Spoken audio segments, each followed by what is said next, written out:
Now our GMA cover story and a new study showing a possible link between hair extension products and cancer.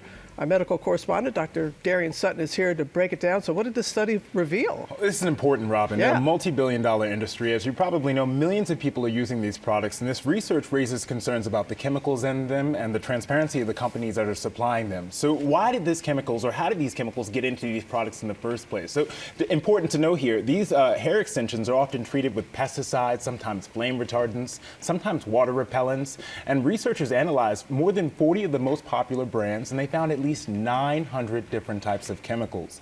Now, Robin, not every chemical is necessarily bad, but at least 43 of these chemicals landed on major hazard lists, like California's Proposition 65, which are lists that identify chemicals that can potentially cause cancer, birth defects, or even hormone disruptions. And as you know, this has potential to pose significant risks to public health. A lot of people are leaning in right now because Yeah. there are a lot of folks who use these extensions. So what do you say to them? Yeah, well, it's important to understand, number one, that when we define a toxic substance inside of medicine, it's not necessarily just harmful. It's how much you're exposed to, how much you come into contact with, and how much you absorb, how much gets into your system. So number one, looking at the label is really important here.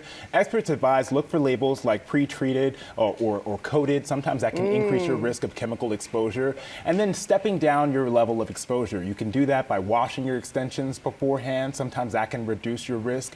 Avoid heating without ventilation. That's really key here because inhaling these chemicals is also a part of it.